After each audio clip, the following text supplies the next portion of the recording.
So congratulations, you've reached the end of this video course. This is video number 9, and I'm going to show you how to set up your follow-up series with GetResponse. Now, even though I'm using GetResponse, you don't have to use GetResponse. You can use Aweber, you can use Ontraport, you can even use EverWebinar and implement a follow-up series within that. You can even use Webinar Geo. They all have the ability to kind of create this webinar replay experience. So, like I said, you don't have to use GetResponse because you have the email series, you have the webinar page, and you have the plain text emails or HTML-based emails. So you'll notice that when you set things up, everything will look very, very similar. So let's jump on over to GetResponse, and I'm going to show you how to upload them, how to set everything up correctly, so that you have a fully automated system. Okay, so we're going to start where we left off in the previous video, where we had Composer, we had the source code, and we had the plain text HTMLs. Now, first things first, obviously, when you log into GetResponse, you will need to create a campaign before you can actually create a autoresponder campaign. So up at the top here, it says current campaign.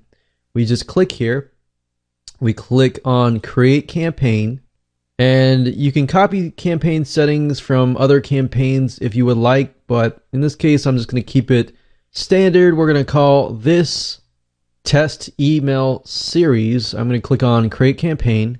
And then the second thing I do is I click on edit campaign settings. And generally speaking, I'll click on permissions, and you can enable confirmed opt-in or you can unselect these. So what this means is that if I unselect these, that means that anytime somebody opts in, they will automatically begin to receive emails from your autoresponder email series. Now, if you check this, what this means is that an email will be sent to their email address confirming and basically validating that they actually own that email address. So they have to click that link, and then they will begin to receive the autoresponder email series after that. Now, at the very bottom, you can see confirmation page. If you click on custom URL, you can enter the actual webinar page, the URL here. And then, of course, profile in general, it's very easy. You can fill in your information there. And then once you're done with that, you go under messages, you go to manage autoresponders. So we click on this, and now we can see it says show autoresponders in campaign test email series. So we can see right now there is nothing. So if we put one in the 0 box, that means that they get that email immediately. So this obviously will be your welcome email, the replay. And if you want to send them emails afterwards, you can, but this basically means 1 day after they sign up, 2 days after, 3 days after, 4 days after, 5 days after, and 6 days after. Now, typically what I found is if you tell them they're going to receive it every day, that's fine. As long as you are upfront and transparent with them, okay? So you can, and what we found works pretty well is if you do 0, maybe 2, 4, and then spread it out.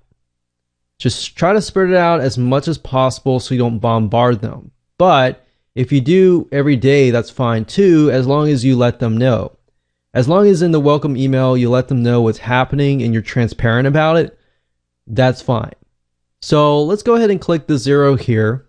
And if we scroll down, we can see it's 0 test email series, send this message immediately. And with GetResponse, you can also enable it so that they only receive it on a certain day.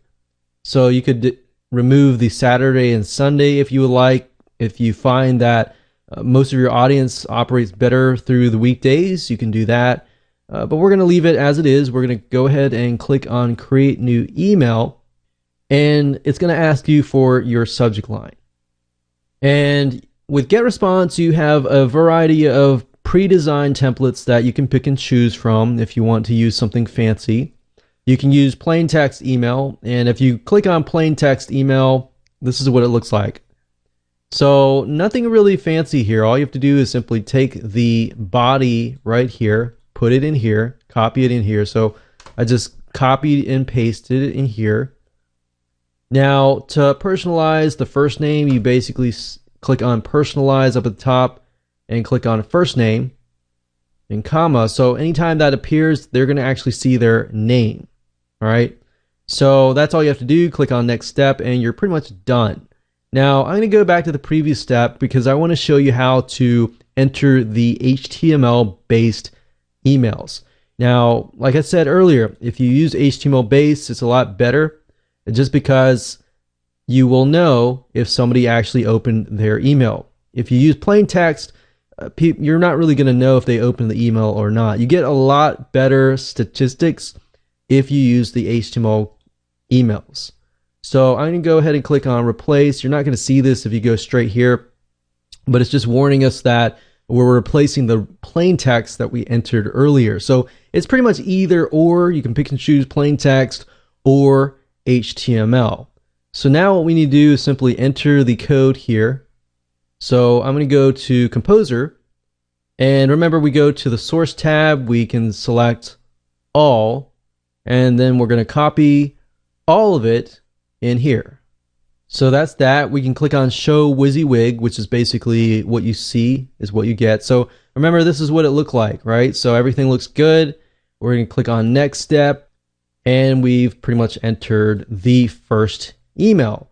So same thing, you just got to repeat it. Now you can see this right here. You can see that the first welcome email has been entered. Now all you need to do is pick a day. So if you want to do every day, just click here and repeat the cycle. Or if you want to do every 2 days or every other day, then you can click on that and repeat the cycle. And that's it. Once you're done, that's all you have to do. And if you're using lead pages, you can actually connect directly to this campaign. If you're using other different softwares, you can do that as well. Or you can go to forums, and of course you can create a form specifically for this campaign as well. So that's it. That's how easy it is to set up a email autoresponder campaign within GetResponse. So same goes with Aweber, with Entreport, with MailChimp, with all these other autoresponder series and systems. It's the same thing. You enter the subject line, and then it'll ask you to enter either plain text or an HTML based email. And that's it.